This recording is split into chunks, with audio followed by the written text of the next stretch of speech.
The Education Secretary has been urged to prevent schools from using materials funded by the gambling industry.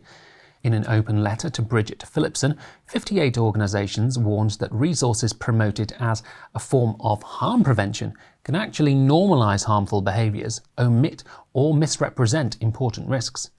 According to the signatories, GambleAware and the Young Gamers and Gamblers Education Trust have promoted so-called responsible gambling and taught students how to use a betting slip.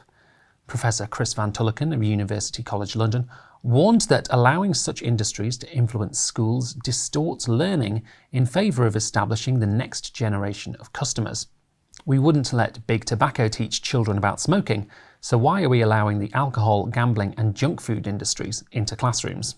The Institute's Head of Education, John Denning, is here with me now. John, the people who come up with this guidance, they're going to say that all they're doing is teaching children how to gamble responsibly, and they might say, well, come on, what's wrong with that? Well, I think that we've got to think carefully about who's behind these resources and are they really being produced for the public benefit and for the benefit of schools. That's certainly how they're marketed to schools in association with the PSHE Association who worked together with them in producing these resources.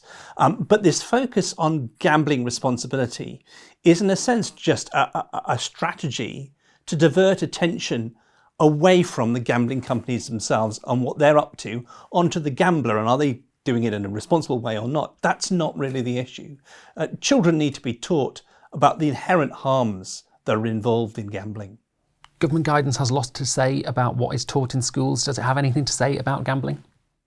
Yes, so the Relationship, Sex and Health Education statutory guidance says secondary schools should teach that gambling can lead to serious mental health harms, including anxiety, depression and suicide, and about the risks of debt.